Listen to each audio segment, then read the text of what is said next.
नमस्कार, आप देख रहे हैं CNN टुडे न्यूज लखनऊ। मैं हूं आपके साथ श्रद्धा श्रीवास्तव।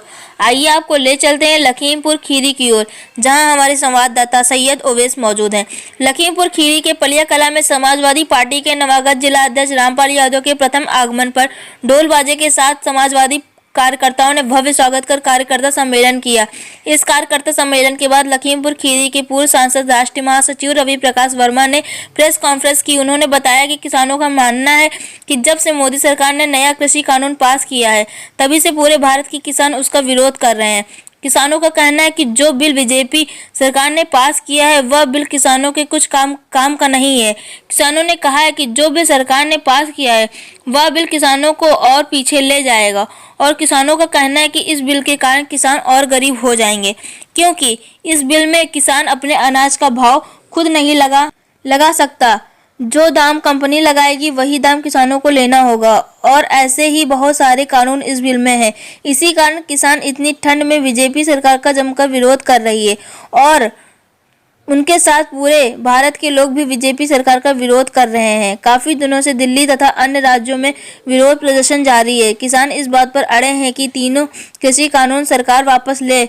यह बिल निजीकरण को प्रोत्साहन देने वाले हैं। इससे होल्डर्स और कॉरपोरेट्स घरानों का फायदा होगा। किसानों का यह भी मानना है कि कानून रद्द कर MSP पर सरकार कानून बनाए। इस कार्यकर्ता सम्मेलन में पूर्व मंत्री हाजी RM उस्मानी, MLC शशांक यादव, पूर्व विधायक राम सरन, पूर्व प्रत्याशी अनीता नरेश यादव, महामंत्री अंसार महलूद, लोहिया वाहिनी जिला सचिव कलीम अहमद, पूर्व ब्लॉक प्रमुख गुरप्रीत सिंह जारजी, चेयरमैन महमूद हुसैन, चेयरमैन अरुणा मौर्य, विधानसभा अध्यक्ष जावेद अख्तर, पूर्व विधानसभा अध्यक्ष फुरकान अंसारी, विधानसभा युवा मोर्चा अध्यक्ष अता उर्रहमान, नरेश यादव, राजू चौरसिया, ललित पाल, भूपेंद्र वर्मा, प्रवीण भार्गव, मुन्ना यादव, GS वालिया, जफर टीटू तथा अन्य समाजवादी कार्यकर्ता मौजूद रहे। लखीमपुर खीरी से CNN के लिए सैयद ओवैस की रिपोर्ट। लोगों ने इनका स्वागत किया। पिछले कुछ समय से हमारे यहाँ संगठन न होने के कारण ठंडक आ गई थी, और एकदम से लग रहा है कि जैसे वो ठंडक दूर हो रही है, और हमारे कार्यकर्ता अपने अपने लक्ष्य पर तत्पर होकर के निकलने लगे हैं। और आने वाले समय में इस विधानसभा के अंदर हम लोग समाजवादी पार्टी का झंडा फहराएंगे। क्या सर, हमें विश्वास है। क्या सर इसको 2022 के चुनाव से भी जोड़ा जाएगा? ये देखिए, समाजवादी पार्टी राजनीतिक पार्टी है, और राजनीतिक पार्टी के लिए विधानसभा का चुनाव बहुत अहम होता है। पहले यहाँ से हमारे विधायक निकलते रहे हैं, और इधर पिछले कुछ समय से हमारी पार्टी में विधायक खोया है। तो अब हम लोग इस बात को लेकर कृत संकल्प हो रहे हैं कि अब की बार समाजवादी पार्टी का विधायक हम लोग यहाँ से निकालेंगे। सर एक चीज़ और है, कृषि कानून पे आप क्या कहेंगे? कृषि कानून हिंदुस्तान के किसानों के साथ बहुत बड़ा धोखा है। भारत की सरकार ने 2017 में, इसी सरकार ने 2017 में एक अंतर्राष्ट्रीय समझौता किया था गैर टेक्निकल, और उस समझौते में इन लोगों ने तय कर दिया था, जो उसकी मूल बात थी कि हिंदुस्तान में सारी खेती की सब्सिडी ख़त्म होनी है,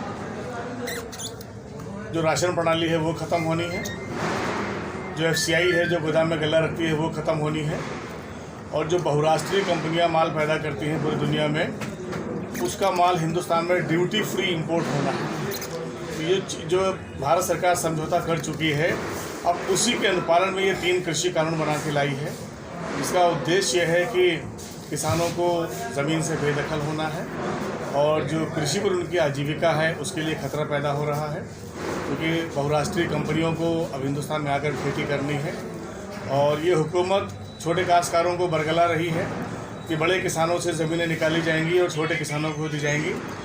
जबकि सच्चाई ये है कि पूरी दुनिया की जो बड़ी बड़ी कंपनियां हैं वो लाखों हेक्टेयर ज़मीन लेने के लिए हिंदुस्तान में आ रही हैं, और उनको सिर्फ ज़मीन चाहिए होगी, जनता की उन्हें कोई ज़रूरत नहीं है। वो सारी खेती आधुनिक तरीके से करते हैं। लेकिन सर सरकार जो कह रही है, आप पूरी बात सुन लीजिए, सरकार जो कुछ भी कहती है उसका रिजल्ट उल्टा ही क्यों आता है? सरकार ने जो कुछ भी कहा है, जो भी आश्वासन दिए हैं, उनके रिजल्ट आप देखिए हमेशा उल्टे ही क्यों आते हैं। इसके मायने वो बात ऐसे कही जाती है कि रिजल्ट उल्टा ही आना चाहिए। वो लोग किसी दूसरे के लिए काम कर रहे हैं। हमारा मानना है कि अब ये सरकार हिंदुस्तान की जनता की चुनी हुई सरकार के तौर पर काम नहीं कर रही है।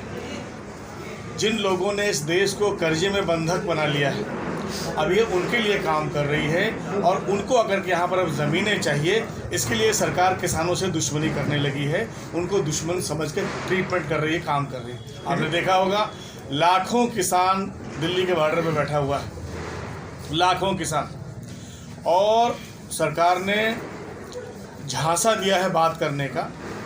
उन्होंने समस्या का समाधान करने की दिशा में कोई कदम नहीं उठाया है।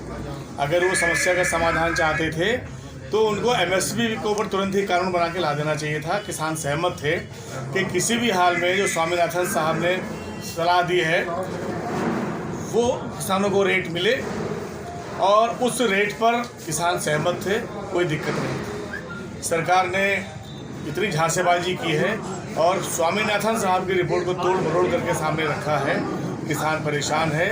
आपने देखा होगा कि पूरे उत्तर प्रदेश में अब की बार धान की खरीद में सर, हम ये जानना चाहते हैं, जो वहाँ पर चमोली में त्रासदी हुई थी, तो आप लोग वहाँ उस दिन गए हुए थे, आपका पूरा प्रतिनिधिमंडल ज़िले का गया हुआ था, तो आप लोगों ने वहाँ पर आश्वासन दिया था, तो उनके लिए आपके मुखिया ने अभी तक क्या निर्णय लिया है? 1 हफ्ता आज हो चुका है।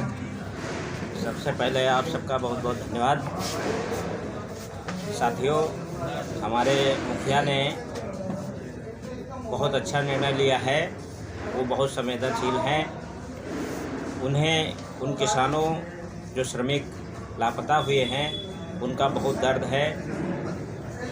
प्रशासन से भी बात की है और उन्होंने हर संभव मदद करने का जो है हमसे कहा है कि वो मदद करेंगे किसानों की।